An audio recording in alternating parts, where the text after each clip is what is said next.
여러 모양으로 헌신한 충성한 많은 일꾼들이 있어서 한편으로는 굉장히 힘이 되었고 여기까지 은혜 가운데 왔는데 하나님께 영광을 돌리며 또 수고한 모든 분들께 진심으로 감사를 드립니다. 성삼위 하나님의 은혜가 여러분 가운데 풍성히 임할 수 있기를 바라고 다가오는 새해에는 더욱더 열정적으로 맡은 사명들 감당해 나가면서 영광 돌리시고 하나님의 귀중한 사랑받는 복 있는 성도들 될 수 있기를 축원합니다. 여러분, 새로운 한 해를 바라보면서 많은 사람들은 마음의 소원을 가지게 됩니다.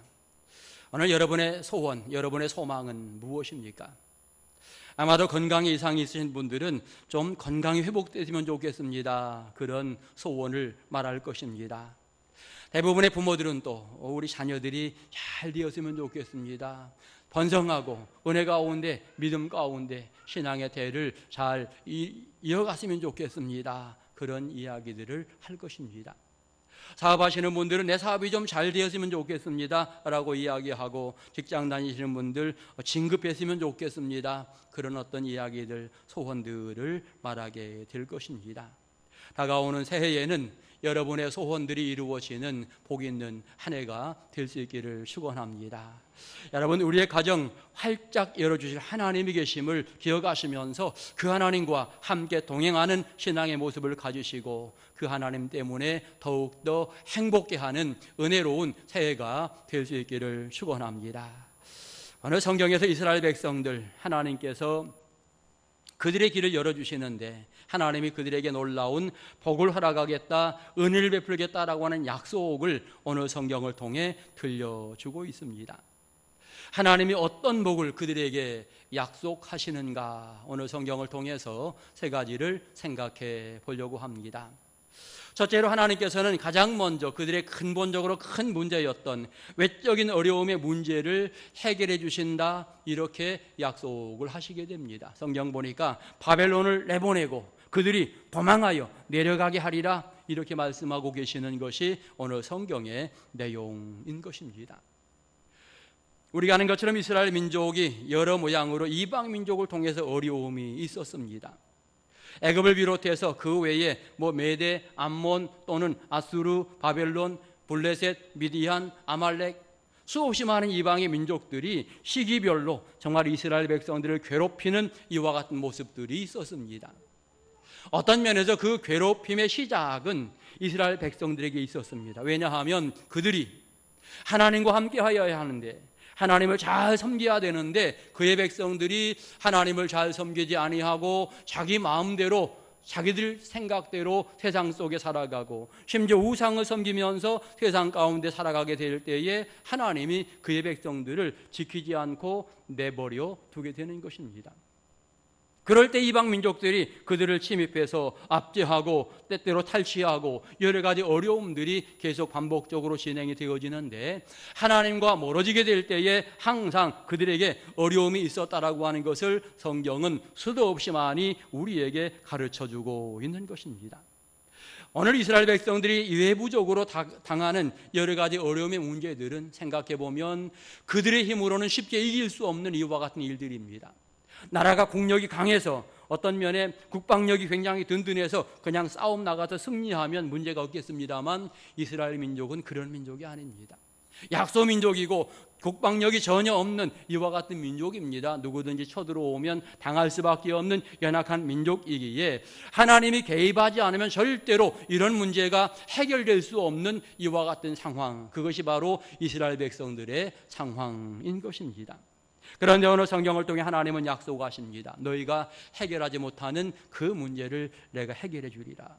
바벨론이 너희를 지배하고 너희가 포로 생활을 하고 있다면 내가 그 바벨론을 다 물리쳐 줄 거다. 그들이 다 본국으로 돌아가게 할 것이고 너희가 평안하게 하나님의 귀한 백성으로 살게 할 것이다 라고 이야기하면서 현 상황에 이방 민족의 어떤 여러 가지 핍박과 압박들에서 해방시켜 줄 것을 분명하게 약속으로 들려주고 있는 것입니다. 결국 하나님이 그의 백성들을 사랑하시는데 사랑의 첫 번째 방법이지요. 너희의 큰 문제를 해결해 주겠다, 이렇게 말씀을 하고 계시는 것입니다. 우리는 이 사건을 보며 생각해야 합니다. 금년 한 해 정말 하나님의 은혜와 사랑 가운데 우리가 살았는데, 그럼에도 불구하고 우리 민족은 아직도 여러 가지 어려움들이 내재해 있는 것이 현실적인 모습입니다. 이북과의 문제가 해결되지 않아서 사실은 이북과의 문제가 굉장히 큰 어려움의 문제입니다. 일본이나 중국, 미국, 또 소련, 강대국들과였던 관계가 있는데, 이 관계 속에서도 항상 우리는 어려움을 당할 수 있는 이와 같은 위치에 있는 것이 대한민국의 모습인 것입니다. 어떤 면에 생각해 보면 이런 일들은 우리가 해결할 수 없는, 우리 능력 밖에 있는 이와 같은 일이 되겠는데, 그러기에 우리는 이런 일 앞에서 하나님을 찾아야 하고 하나님의 도우심을 구하는 신앙의 지혜가 우리에게 있어야 되는 것입니다. 정부에서 이북의 문제를 해결해 보려고 굉장히 많이 노력을 합니다. 그런데 저는 생각할 때 조심해야 합니다. 왜냐하면 저들은 지금 핵무기를 가지고 있습니다. 핵무기를 가지고 있는데 저들과 우리는 분명하게 일정한 거리를 두어야 마땅하지요. 어떤 면에서 가까이 가는 것은 좀 무모한 일이다. 그래서 일정한 거리를 두면서 그들을 변화시킬 수 있는 이와 같은 과정이 우리에게 정부에 필요한 것입니다. 예를 들어서 칼을 든 강도가 나타났습니다. 내가 저 강도를 설득해야지라고 하면서 가까이 나가는 것보다 차라리 강도와 멀리 도망가는 게 훨씬 더 나은 것, 이것이 어떤 면에 또 하나의 인생의 지혜가 아니겠습니까? 이북의 핵무기를 그대로 가지고 있는데 자꾸 다가가는 것은 별로 바람직하지 않다. 도리어 이런 문제는 하나님이 개입하셔야 된다. 그래서 우리가 민족을 위해서 하나님 앞에 열심히 기도하면서, 하나님, 저 민족 정말 그릇된 것들을 다 포기하게 하시고 정말 우리 형제로서 남북이 복음 안에서 하나가 될 수 있도록 인도해 주옵소서. 우리가 기도하면서 이 문제 접근해 나가야 될 것이고요.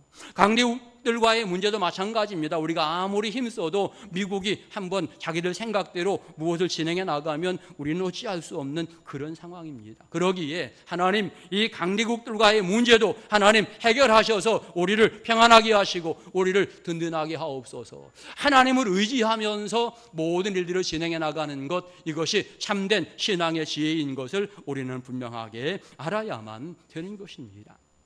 오늘 하나님 이스라엘 백성을 향해 약속하는데 바벨론 물리쳐 주리라, 그들 다 돌아가게 할 것이다 라고 약속을 하시는데, 그 약속에 전제가 있습니다. 언제 이스라엘의 문제를 해결해 주시는가? 성경을 잘 읽어보면 하나님을 창조주 하나님으로 섬기게 될 때, 세상의 모든 것의 주인이 하나님이십니다 라고 인정하면서 그 하나님을 온전히 섬기며 따라가게 될 때에 그가 하나님의 보호하심과 도우심을 받게 되는 것입니다.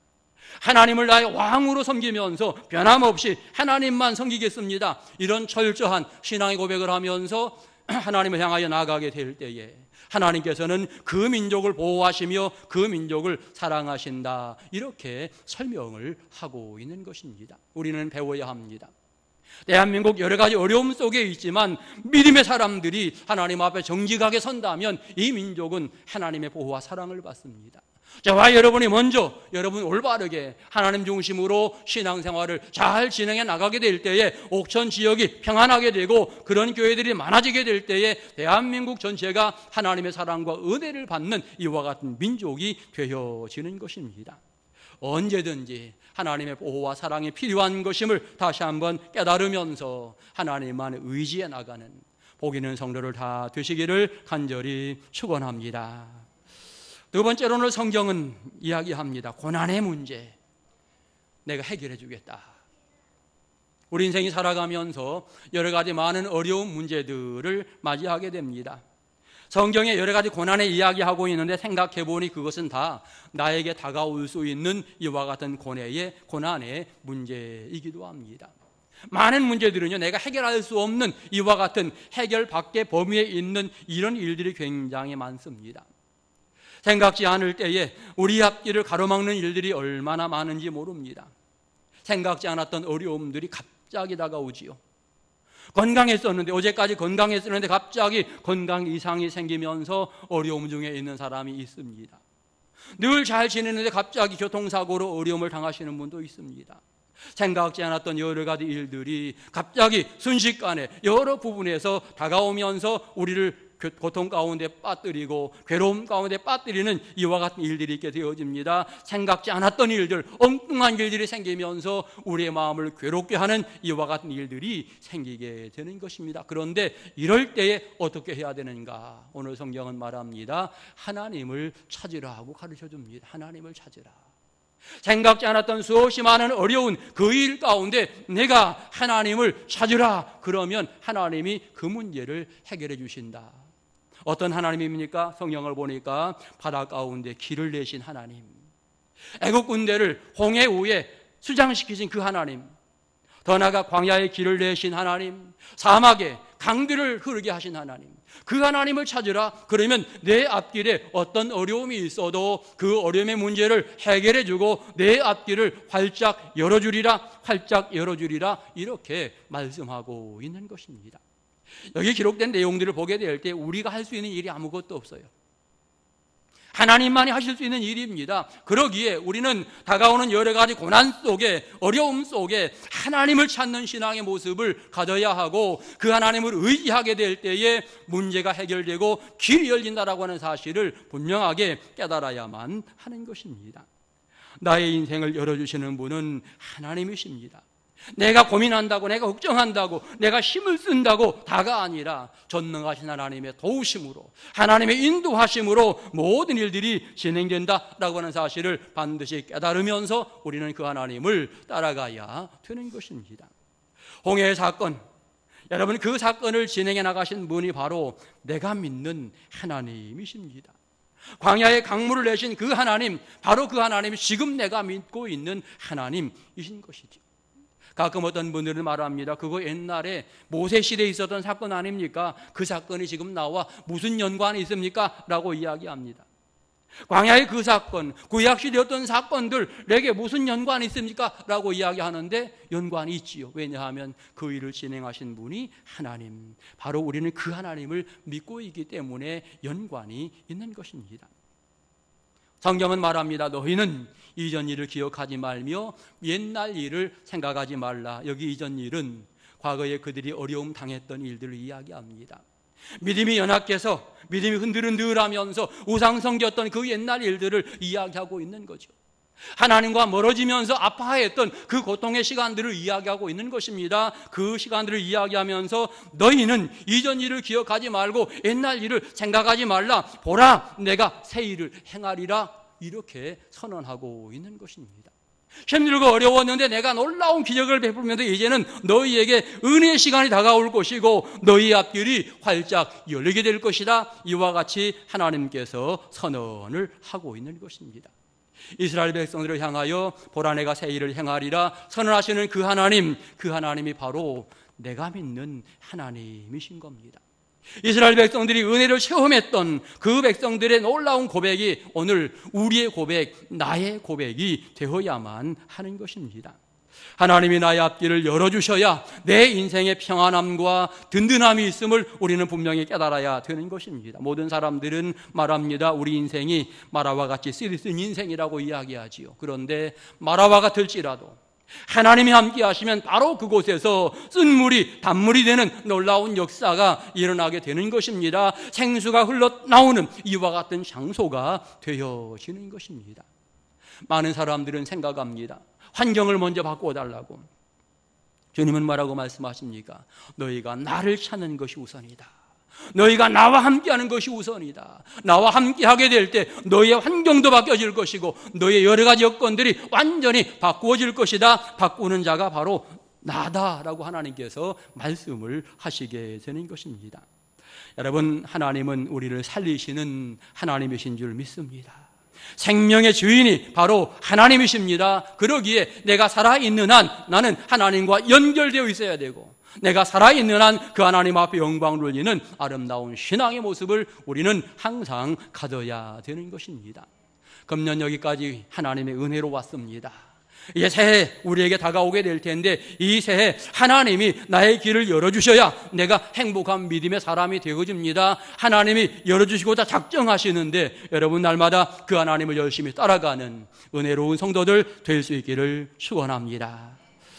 마지막 세 번째로 하나님이 왜 우리 앞길을 활짝 열어주시는가? 왜 우리를 축복하시는가? 성경을 통해서 보면 하나님은 부족하지만 우리를 통해서 영광 받으시기 원하십니다. 어떨 때 내 인생이 초라하고 내가 굉장히 부족합니다. 내가 하는 일이 별로 없는 것 같아요. 그런데 하나님은 그런 나를 불러서 은혜 부어주시면서 나를 통하여 영광 받으시기 원하십니다. 어떨 땐 내가 살아가며 불평도 했고 원망도 했고 한숨도 많았습니다. 그런데 하나님은 그거 따지지 않고요, 또 그 위에 은혜를 잔뜩 부어주시면서 영광 받으시기를 원하고 계시는 것입니다. 여러분, 우리는 생각해야 합니다. 오늘 성경에 보면 이 백성은 나를 위하여 지었나니 나를 찬송하게 하려 함이니라. 분명하게 하나님 찬송하며 영광 돌리도록 하기 위해서 이 백성을 지었고 하나님이 이 백성을 축복하신다, 이렇게 말씀하고 계시는 것입니다. 그렇기 때문에 저와 여러분, 이제 하나님의 사랑을 받았다고 생각할 때마다 그 은혜 감사하면서 하나님 앞에 영광 돌리는 신앙의 삶, 은혜의 삶을 살아야 되는 것입니다. 하나님이 왜 광야에 길을 내고 왜 사막에 강들을 하나님이 허락하시는가? 하나님은 우리를 사랑하시기 때문입니다. 사랑하시기 때문에 독생자 예수를 보내주시고 죄인인데 대신 대속의 죽음을 죽게 하시고 우리를 용서하시면서 우리를 품어주시며 사랑하시는데, 여러분, 그 사랑의 힘이 얼마나 대단한지를 우리는 분명히 알게 되는 것입니다. 하나님은 그렇게 우리를 사랑하시면서 그런 우리를 통해서 영광 받으시기 원하십니다. 이제 우리는 누구든지 하나님의 사랑을 받았다면 반드시 그 하나님 앞에 영광 돌려야 합니다. 하나님에게 어떤 은혜를 부어주셨다면 그것으로 하나님을 기쁘게 해드릴 수 있는 인생의 삶을 살아야 되는 것입니다. 많은 사람들에게 하나님은 여러 가지 달란트, 여러 가지 재능을 주셨습니다. 그 재능을 주시면서 너는 그걸로 내게 영광 돌리라 말씀하시지요. 그런데 많은 성도들이 때때로 그 사실을 잊어버립니다. 내가 마땅히 가지고 있는 그 재능으로 영광 돌려야 되는데 다 받고 나서 전혀 그것으로 하나님 앞에 영광 돌리지 않는 이와 같은 모습이 있게 되어집니다. 이것이야말로 잘못된 모습인 것입니다. 하나님이 모든 걸 부어주시고 채워주시고 넉넉히 주시면서 우리를 쳐다보고 계시는 거지, 영광 받으시려고. 그런데 우리가 전혀 반응하지 않는다. 하나님 마음 어떨까요? 여러분, 오랜 시간 이렇게 지속되면 하나님 배신감 들을 겁니다. 우리는 그러지 말아야 합니다. 내가 할 수 있는 일이 무엇인지, 하나님이 내게 어떤 달란트를 주셨는지 생각하면서 이제는 그 달란트로 하나님 앞에 영광 돌리고 내가 잘할 수 있는 그것을 가지고 하나님의 귀한 전을 섬기고 주의 백성들을 섬길 수 있고 이웃을 섬길 수 있는 신앙의 모습을 가져야 하는 것입니다. 그것이 하나님이 우리를 지으신 목적이 되어지는 것입니다. 어느 성경은 이야기합니다. 하나님이 우리 사람들을 통해서만 영광 받으시는 것이 아니라 성경을 보니까 나아가 들짐승들, 승냥이와 타조도 하나님을 존경할 거다라고 이렇게 이야기합니다. 여러분, 우리는 당연히 그 하나님을 존경하며 그 하나님을 따라가야지요. 당연히 그 하나님 앞에 영광 돌려야 될 이와 같은 위치에 있는 것이 오늘 우리의 모습인 것입니다. 안타깝게도 하나님의 귀중한 사랑 너무나 많이 받았음에도 불구하고 그 사랑 깨닫지도 못하고 감사하지도 못하는 이와 같은 모습이 있는데, 오늘 우리는 다시 한번 내 자신을 돌아보면서 받은 은혜가 있다면 이제는 감사할 수 있는 신앙의 결단을 다시 한번 마음속에 품어야 할 것입니다. 이 백성 정말 하나님께서 놀랍도록 사랑하시면서 내가 그들을 통하여 찬송받기 원한다, 찬양받기 원한다라고 말씀하십니다. 어떻게 찬양하면 좋겠습니까? 우리가 교동문의 시편 150편 교독했는데 거기에서 우리가 할 수 있는 모든 악기를 다 동원하고 최선을 다해서 하나님 앞에 영광 돌리는 것을 하나님은 기뻐하신다라고 이렇게 말씀하십니다. 그러기에 우리가 할 수 있는 모든 방법으로 하나님을 찬양해야 되고 호흡이 있는 자마다 여호와를 찬양할지어다라고 말합니다. 이 말은 내 목숨 끊어질 때까지 하나님께 찬양하며 하나님께 영광을 돌리라, 이렇게 말씀하고 있는 것입니다. 내가 살아있는 한 이것이 하나님의 은혜임을 고백하면서 주 앞에 영광 돌려드리게 될 때에 그것이 은혜 받은 자의 아름다운 모습이요, 그런 사람들을 하나님께서 앞길을 활짝 열어주시고 보장하신다라고 하는 것을 오늘 성경은 분명하게 말하고 있는 것입니다. 너희 이방인의 문제를 내가 다 해결해 주리라. 너희 개인들에게 있는 고난의 문제, 어려움의 문제를 내가 다 해결해 주리라. 왜 그렇게 말씀하십니까? 모든 복을 다 허락하신 후에 영광 받으시려고. 사실 우리가 드리는 영광은요, 너무나 작은 겁니다. 하나님의 사랑에 비할 수 없는 이와 같은 부분인데, 그러나 하나님은 그 작은 것을 기뻐 받으신다라고 하는 사실을 우리는 깨달아야 되는 것입니다. 사랑하는 자녀들에게 부모가 용돈을 줍니다. 용돈을 주면 어떨 때 생일이 되면 자녀들이 부모에게 선물을 하잖아요. 선물하는데 선물하면 기분 나쁩니까, 부모님들? 기분 좋잖아요. 그래도 이 아이들이 내 생일을 기억하고 선물하는구나. 그런데 그 돈은 누구 돈이에요? 부모님이 준 돈이잖아요. 부모님이 준 돈. 그럼에도 불구하고 부모님이 준 돈인데, 여러분 그것을 통해서 받는 선물을 기뻐하잖아요. 여러분, 하나님이 다 은혜 부어주시고 사랑 부어주시고 풍성히 허락하시는데, 여러분 그 가운데 우리가 작은 것으로 주님 앞에 영광 돌리게 될 때 하나님은 그것을 기뻐하신다라고 하는 사실을 우리는 분명히 생각을 해야 하는 것입니다. 오늘 우리 앞길을 열어주시는 분은 하나님이신데, 이제 그 하나님과 동행해야 합니다. 금년도 그 하나님과 함께 하였는데, 다가오는 새해에도 그 하나님과 함께 살아가는 믿음의 용사들 될 수 있기를 축원합니다. 성도들을 축복하면서 축복의 길 걸어가기를 원하시는데, 여러분 믿음의 사람들은 신앙의 정도를 걸어가야 합니다. 인류의 소망이신 주님만 바라보는 이와 같은 모습이 우리에게 필요하지요. 재물에 소망 두지 말고, 세상 자녀들에게 너무 소망 두지 말고, 정치에 소망 두지 말고, 명예나 권력에 소망 두지 말고, 오직 인류에 소망 되시는 주님께만 소망을 두면서 믿음을 진행해 나가야 되는 것입니다. 하나님 중심으로 사시기 바랍니다. 예수 안에서 사시기 바랍니다. 그리고 날마다 여러분 모든 여건 가운데 감사와 감격으로 주님 앞에 영광 돌려드리는 은혜로운 성도들 될 수 있기를 축원합니다. 금년 안에 돌아보니 부끄러움도 있습니다. 연약함도 있습니다. 우리가 다 진심으로 회개하고, 다가오는 새해는 더욱더 열정적으로 내게 주신 은혜에 따라, 내게 주신 달란트에 따라서 헌신하며 충성하는 소중한 일꾼들 될 수 있기를 소망합니다. 하나님, 내가 이 일을 감당하겠습니다. 자원하는 분들이 많아지는 은혜로운 한 해가 될 수 있기 바라고, 여러분들이 서로 자원하면서 하나님께는 영광을 돌리고 교회를 든든히 세워가며 은혜로운 교회 만들어가는데 여러분 모두가 협력자가 될 수 있기를 축원합니다. 나의 앞길을 활짝 열어주시는 하나님, 그 하나님과 동행하는 복 있는 새로운 한 해가 될 수 있기를 주의 이름으로 축원합니다. 기도드리겠습니다. 걸어가신 아버지 하나님, 그 사랑과 은혜에 감사를 드립니다. 심히도 연약하고 부족합니다. 금년 한 해 여기까지 인도하심을 감사합니다. 다가오는 새해에도 우리 앞길을 활짝 열어주시고 영광 돌리는 삶을 살아가게 하옵소서. 모든 성도들이 은혜와 감격 속에